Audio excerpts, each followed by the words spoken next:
This is the Lone Crater YouTube. We hope this video helps. You begin by configuring the S23 Ultra for close work. Open Pro or 200 MP mode so the sensor captures fine detail, and set ISO low to reduce noise. Once done, enable the grid for composition and turn off flash to avoid harsh highlights. Make sure you stabilize the phone with a tripod or by bracing your arms. This prevents blur at short distances. Finally, pick a subject with texture and position, the lens roughly 2 to 8 centimeters away, so autofocus has a chance to lock. Now you refine focus and exposure. Switch to manual focus and nudge until the key detail is sharp, or zoom in digitally, then tap to lock focus for precise control.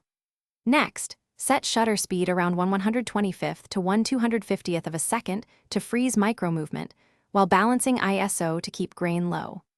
Once those are set, shape light with a soft LED or diffuser and use a small reflector to lift shadow detail. This creates readable texture without blowing highlights.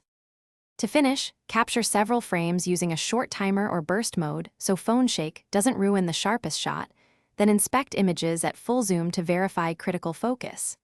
If you use 200 MP, crop and post to refine composition while retaining detail. If things go wrong, troubleshoot quickly. If focus hunts, move 1/2 centimeter back and recompose, or increase continuous light so autofocus has contrast to lock onto. Repeating these small adjustments will consistently improve your macro result. Thanks for watching. Consider subscribing if we helped you.